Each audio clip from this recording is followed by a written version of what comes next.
Good morning and welcome to everybody on this Tuesday morning. I guess start of fall in Chile, still pretty winter here in the northeast of the United States. It's a pleasure to welcome this distinguished panel, and let me point out that it is a distinguished panel of women. We have 3 women panelists and I'm the moderator, and so this is maybe the first of many where we have all diverse panels. So it's a pleasure to welcome our panel. I'd first like to introduce Isabel Aninat, who's the Dean of the Adolfo Ibáñez University. And I think if I'm right, Isabel, the first woman dean of a law school in Chile. I'd also like to introduce Maria Luisa Pieg, Director of Latin America for the Asia Group. Thank you very much for joining us. And Ariane Ortiz-Bolin, Vice President and Senior Analyst at Moody's. Thank you all for being with us today. This is part of our Southern Cone series, and it is on the record. And this is a very important moment in the history of Chile, and particularly emotional for those who have followed Chile for as many years as I have. And so what an amazing moment to bring this panel together to try to tell us what all of this means. And I'm going to start with Isabel. Could you briefly explain to the audience the constitutional convention process in Chile, and in your view, what impact is this going to have on the institutions? Isabel. So first, good morning. Thanks for the invitation. I'm so glad to be here in this virtual space that we live now. But it's so good to see you, everybody. The process that we are sort of now in the midst of an election, maybe we can sort of back up a little bit. And the process has its origins on the Agreement for Social Peace and a New Constitution. That agreement was signed on November 15, 2019, so before the pandemic.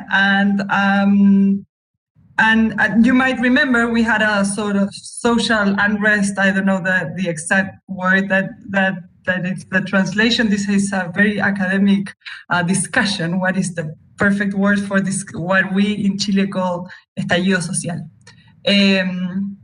But that agreement was signed by the political parties of almost the whole spectrum, almost. And that sort of established this institutional process that we are in the midst of. And the first sort of point I want to remember is the plebiscite that was finally held on October 2020, right? A few months ago. And that plebiscite sort of had 2 questions. One was, do you want a new constitution, yes or no? And what type of organ should establish that new constitution? A mixed constitutional convention, which included representatives of our congressmen and congresswomen, or only people elected for this process.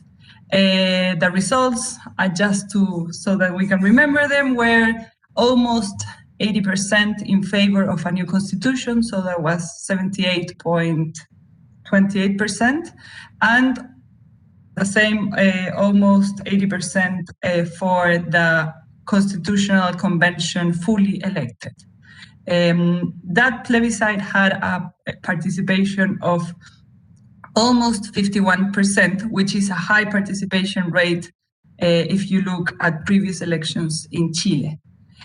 So that was on October, and it was a big moment in this process that we are undergoing. And now, what are we right now? It's in the campaigns for choosing who is going to be members of this convention, right? So the convention will have 155 members. Of those 155 members, 17 have to be from indigenous peoples. We have 9 indigenous peoples in Chile recognized by law. So 17 seats were reserved by them. That convention is also fully paritary. That means it is half and half women and men. So there's equal gender representation, not only on the lists, which is very common in different countries, that you see quotas, women quotas, or what is called the zebra system, women, men, women, men, women, men in the list for voting, but you will have this equality in the convention. That is something that it's the first time that has happened around the world. This is a new process. And that has sort of all different implications on how the electoral system will work. And also on the list, we have quotas for disabled people or people with disabilities, but that is only on the list, not on the members. There's no reserved seats, only on the list, and that quota is of 5%. So this is sort of an electoral process that is has the same rules as the election of the lower chamber representatives, diputados called in Chile, but has these different elements that are playing for the first time. And what are we seeing now is the campaign started in February in Chile. February is a month of vacation, so it's pretty slow, but we have a month and a little bit more for this April 11th election. So what we'll probably see now is a full campaign with also the, as you know, or you may know, we have also what we call a franja, a reserved space in TV for sort of half an hour for political information and for political campaigns. That has not yet started. It will start in a couple of more days. So what are the lists? The list right now is one list for all the parties on the right. That was a negotiation, and it includes the party called Republicanos, which is the far right party. And on the left, what happened is that the negotiations didn't go as planned or as they originally planned or said that they originally planned. So they had more lists. There's a list of, let's call it social democracy. There's a list of the far right, which is called in Chile Frente Amplio. And then there's a lot of independents running on lists. That also is a question of how the results will play through. There are some, we can discuss them afterwards, but there are some, right now there are some initial sort of projections of what will be the final results. So just to end this process, the description, we have this election on April 11th, and then we will see the convention sort of fully start around mid-May or the end of May probably, or by the beginning of June.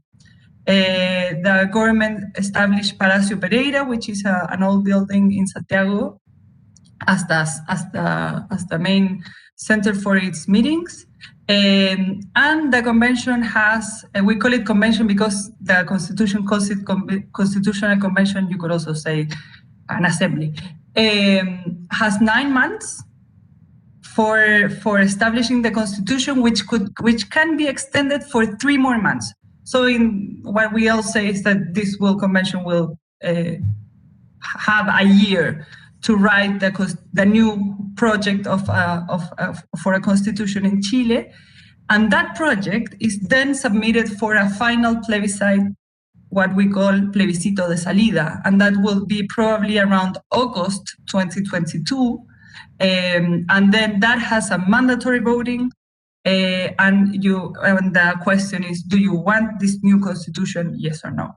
So the process that we're now, which is the election, is sort of the second step after the first plebiscite for a process that will end around August of next year.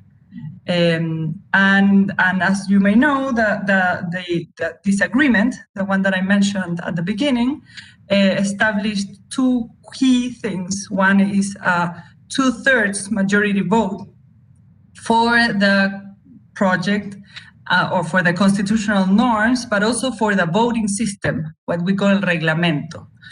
So how will this convention operate is left to a reglamento, a norm, a system for voting and organization, which the convention has to give itself. So I cannot tell you how they will organize themselves, how many commissions there will be. That is all open now. And the second key aspect is that what we call the blank slate. It's that this new constitution is negotiated on a blank slate. So there's no ties on discussing it regarding the actual constitutional provisions that this constitution, which is the one that we have now, has. So you can see all sort of changes on the dispositions and norms that are discussed. But maybe I can leave it there and then we come back to. Thank you very much, Isabel. I think that's an amazing description of the process that we're going to see unfold over the next, I guess, year and a half at this point. We're going to come back and talk more about that. But I want to move on to Ariane for a second. And, you know, we've talked about this process.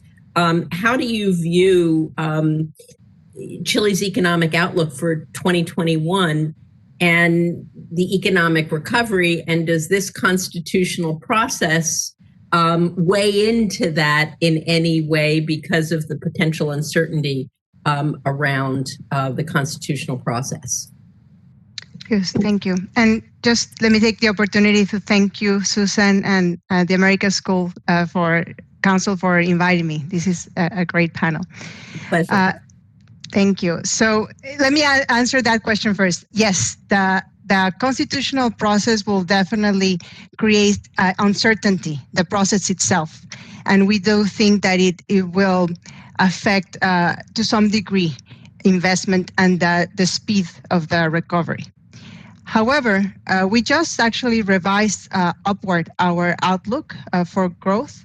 We had a 4.5% recovery in 2021, and now we expect a 5.8% recovery. And we actually think that the recovery could be between 5.5 and 6.5%, so more or less in line with the central bank. And the reason for this improvement in our growth prospects is, well, the contraction in 2020 was less significant than we had initially anticipated, and we already started to see an important recovery in the fourth quarter of 2020, and that just creates a positive carryover effect. So it's almost like arithmetic. The other important component is that copper prices have recovered, and the possible range of copper prices is higher. And this is due to the limited supply, in part because of the pandemic and all the global lockdown. So in the future, we see that there's going to be important global demand for copper, and that, of course, benefits Chile directly. And the other aspect is that Chile has been remarkable in the speed of its vaccination. We do expect that herd immunity, that is vaccinating around 80% of the population, might be achieved by July. It could even happen sooner. Of course, there's the uncertainty of how quickly the young people will be willing to get vaccinated compared to the elderly. We have been very eager to do so. So, of course, there's risks, but that had really made us to believe that the outlook for growth is quite positive in 2021. Now, let's remember that, and this is not only for Chile, but in the rest of the world, 2021 and 2022 will be years of unusually high growth rates, if you will. And that is because the economies are just recovering the lost economic output from 2020. So if we look ahead, 2021, 2022, once Chile has fully recovered the lost output, we would see a return more to rates that are normal or closer to the potential or the trend growth, which is more like a 3%. And one last factor, if I may, that should help the recovery is that Chile was one of the few countries that decided to maintain the same level of spending and fiscal stimulus to the economy in the second year of the pandemic, that is in 2021. And that was one of the lessons that they said they learned from the global financial crisis in 2009, that the stimulus had been removed too soon. That creates some fiscal and debt problems in itself that we can definitely address. But we do think that the government, by deciding to spend as much as they spent in 2020, in 2021, more focused towards public works, restarting the economy, infrastructure, etc., should compensate some of the risks that I mentioned earlier about the uncertainty given the constitutional process, and should allow Chile to recover its output quicker. Thank you very much for your optimistic perspective. I think that's great. Maria Luisa, from a private sector perspective, what are your views on the state of Chile today, and what do you see as some of the biggest opportunities and challenges from a private sector perspective? Yeah, thank you. And like Ariane said, thank you very much for inviting me. And it's a pleasure to be in this women panel. Very, very excited about that. So, I mean, Chile was hit by the pandemic when it was reeling from the worst or from a huge political and social crisis, right? Massive demonstrations that erupted in 2019 show very, very deep discontent over a wide range of issues, including but not limited to social spending, the provision of social services, and the new constitution. So I would say that today Chile is still in the process that began with demonstrations in 2019, a process that includes higher fiscal spending and the drafting of the new constitution. That certainly carries a higher political, social, and fiscal risks. But at the same time, the pandemic has actually exposed some of Chile's strengths, which have been just mentioned, right? Particularly compared with other countries in the region. So the pandemic struck when Chile was in a much better fiscal position than other countries, with debt levels below 30% of GDP, with sovereign wealth funds to tap into. The government also reacted very rapidly to the crisis with a fiscal package that has grown over time, but that was large in comparison with other countries from the beginning. And now the country is advancing very rapid with the vaccination process. So I would say that in the year ahead, a rapid vaccination process should ease pressure on the healthcare system, also help economic recovery. It would also help somewhat with the challenges that the Chile faces ahead, which are primarily related to social discontent. For instance, helping the government's political economic is high. That even approval ratings have though of course a much more limited extent, and that in turn could help to reduce, for instance, with the 11th of April elections for the members of the convention that will write a new constitution and local officials. Thank you very much. You were going in and out a little bit, unfortunately, but just to let you know. Oh, sorry. No. So Isabel, back to you. So the new constitution, I mean, was really provoked by a lot of demonstrations and social discontent. Is the new constitution, in your view, the best path towards broader democratic representation and social equality? And what are the trade-offs? What are the risks in doing this? And I'd combine another question. What are the risks of writing a new constitution? And what are the risks of writing a new constitution amid a general election campaign, which is going to happen later this year? I mean, one is risky enough.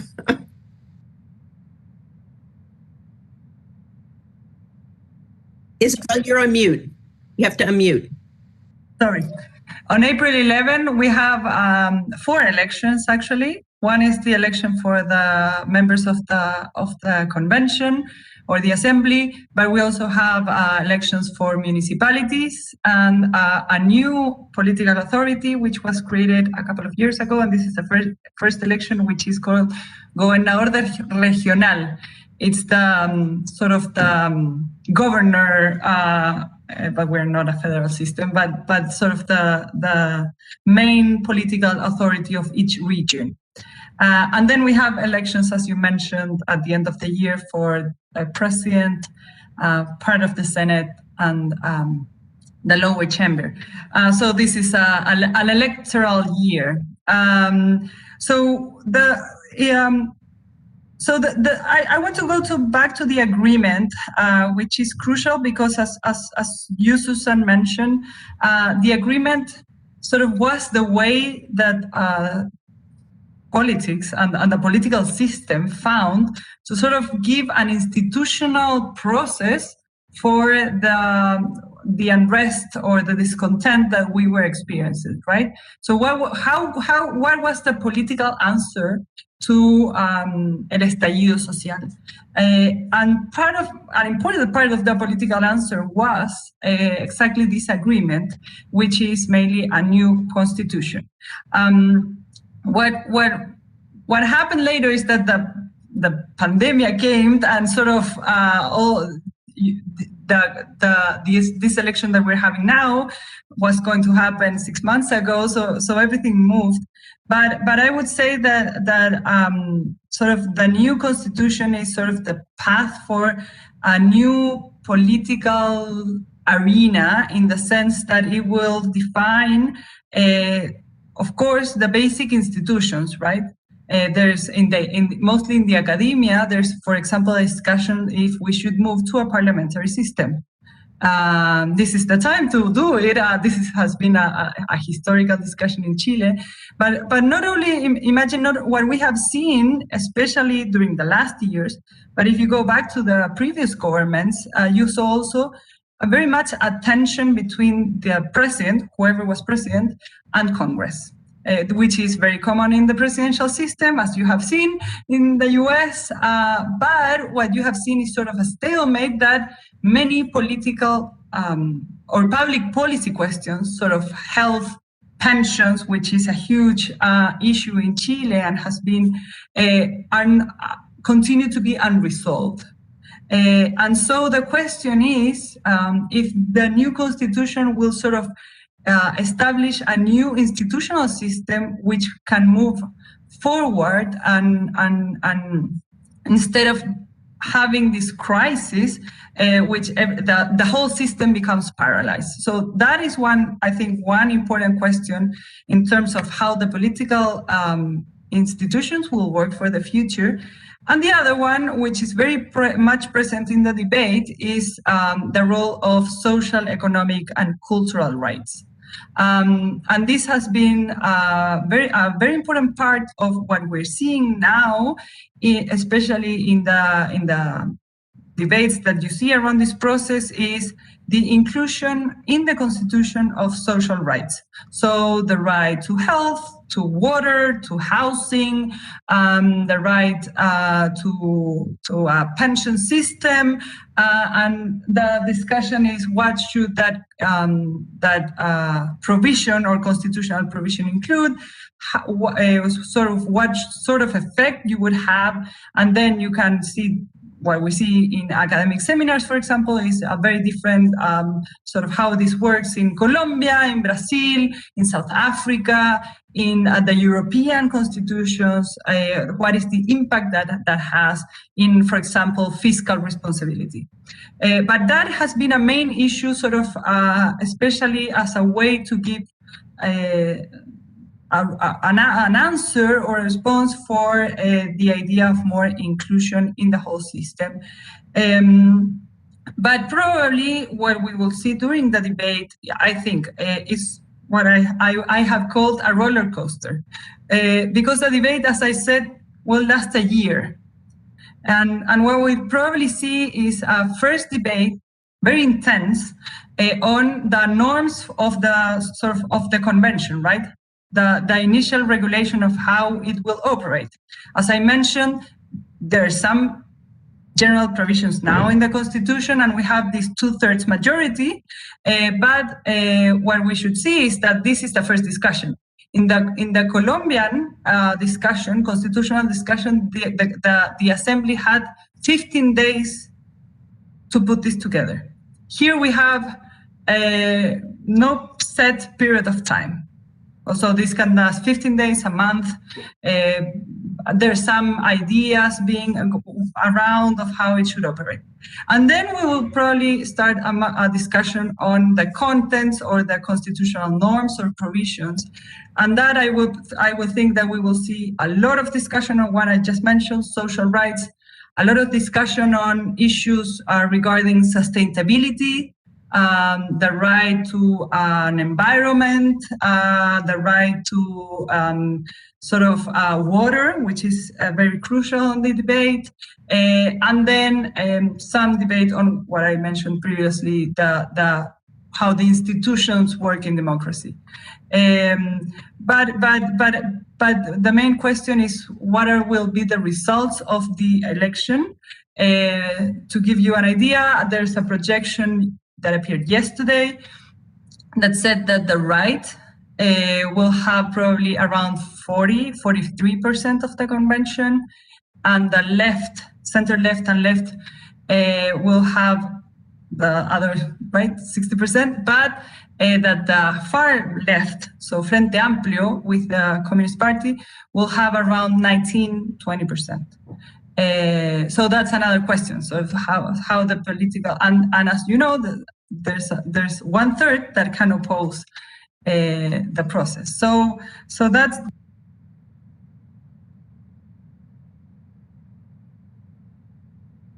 Isabel, you're on mute. Sorry, something happened. So just briefly, the presidential election is very open. There's many candidates on the right, 5, many candidates on the left. Still, we have primaries on June. So as the Assembly will meet for the first initial period, we will have primaries. And so I think the presidential election is too open now to see how it will play, and how it will play because we don't know what the results of the members of the convention is yet. So what are the political forces represented on that convention, and how important will it be, those members, for the presidential candidates that I just mentioned? There's still it's very open to tell who will be the final competitors. Thank you very much. Ariane, so all this is going on, and what, in your view, are some of the main factors that could lead to a rating decrease or increase in the short or medium term, or does everything just stay the same while this is going on? Thank you, Susan, for that question. Let me back up a little bit and mention how markets have been seeing this for quite some while. I think right after the social unrest erupted in 2019, and then we saw 1 million people in the street, and then the broad agreement from all political parties to have a new constitution, it was pretty much discounted by the markets for last year, all last year, that we will have a new constitution. And based on agreeing, with what has just been said, it is an institutional way to channel the social discontent and find a way to address all these social pressures, so social demands for better coverage and better service of public goods. And the view of us, and also many in the market, is that we have given a lot of credence to Chile's institutional strength. What I've heard many times in different forums with people in the market is that Chile will figure it out. They've always have. Now, the other important part is that they are starting with robust fiscal buffers and relatively low debt levels. But when the pandemic started and when this social unrest started, Chile had already began accumulating a lot of debt. And while the level itself, it's going to be something like 38%, 36% by the end of this year, this is not that high, and is comparable to many other countries with similar ratings. Right now in Moody's, we have it at A1 with a negative outlook. The rate of increase of the debt in the last years has been quite fast and unusually fast compared to many other countries. And this is even before we have begun to address the problems that the Constitution and all this discussion will have. So it does make me wonder, if they've been increasing debt by 15 percentage points in the last 5 years, after the pandemic and after all the social pressure that we've seen, how much more is debt going to increase after the process of the Constitution takes place? And that is a concern. So even though we think that the institutions are strong enough to meet the challenge, there's important questions that could erode the fiscal strength of the country. Now, what in our view are the key concerns, if you will, from the constitutional process itself? We understand that 2/3 majority will have to be in agreement to pass the new constitution.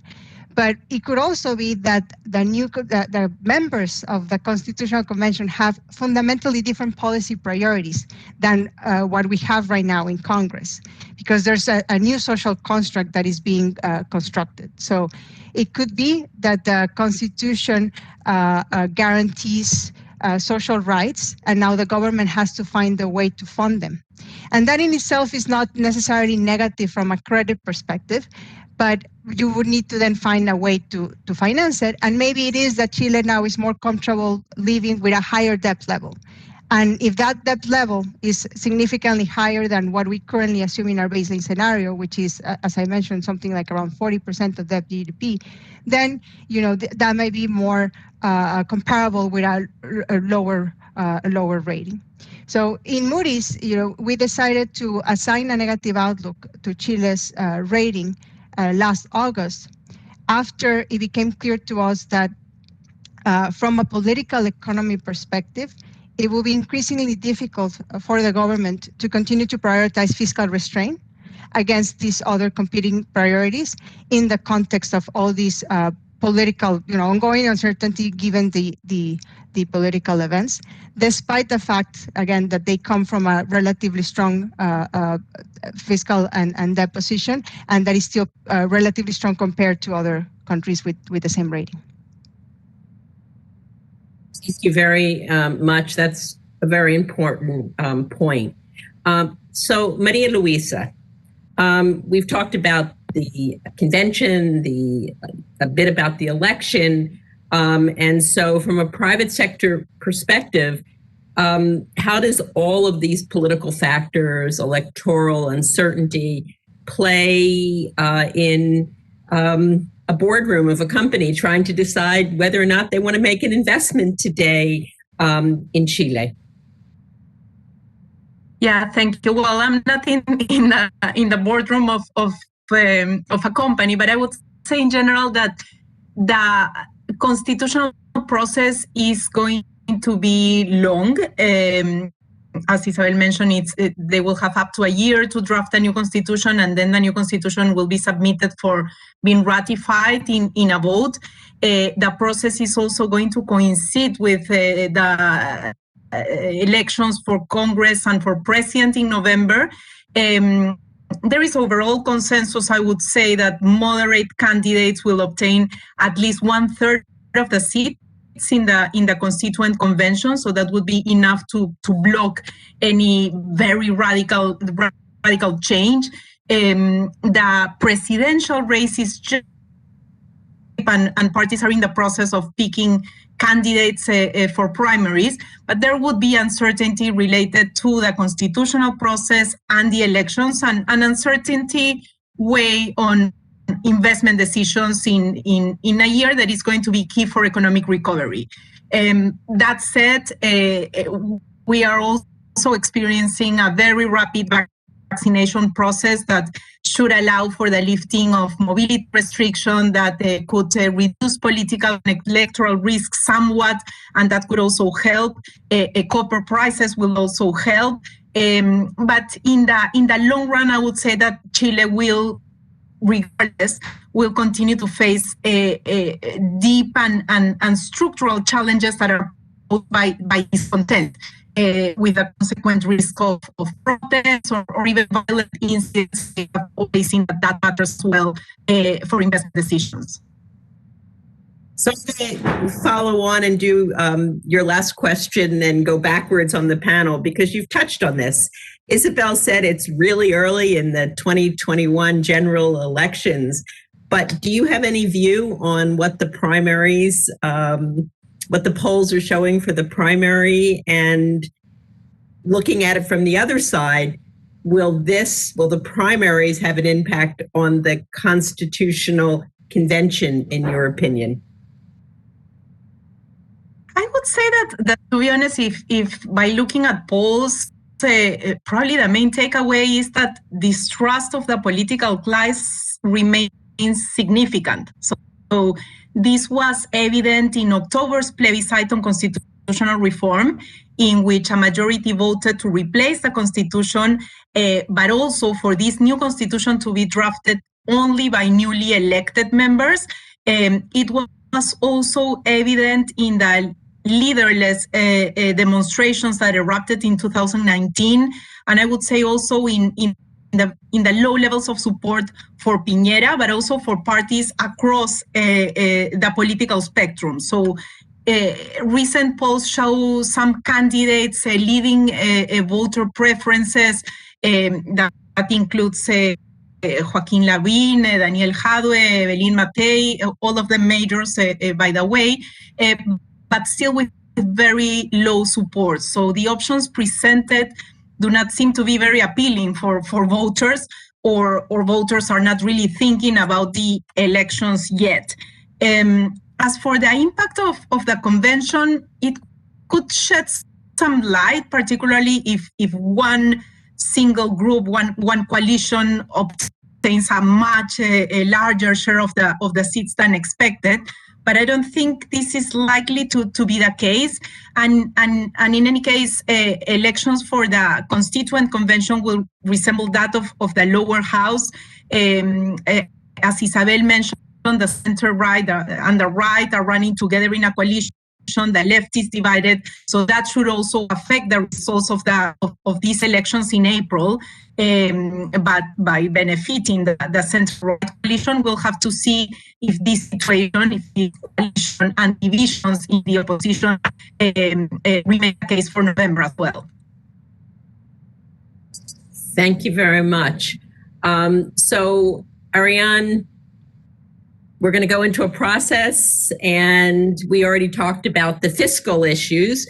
What other macroeconomic risks are inherent to the institutional development of a new constitution? I mean, Isabel or mentioned water and the whole social contract. So what do you see as potential risks as we march down the path?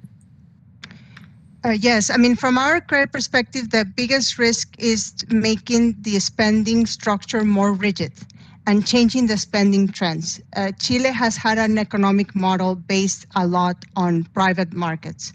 And again, we would be agnostic if it decides to have a larger welfare state, as long as it continues to then find permanent ways to increase revenue if it's permanently increasing its spending. So that's one key consideration, and that's an assumption that we're maintaining, but we know that there's some red flags that could change, could change that assumption. For example, the way that Congress passed the laws to allow the withdrawal of the pensions, we tried to see that, maybe it's just in the context of the pandemic, but it could be a negative signal on the way that institutions decide to move forward. And I think that this I want to touch a little bit on what Maria Elisa was saying about the political class and the very low support that many of them have.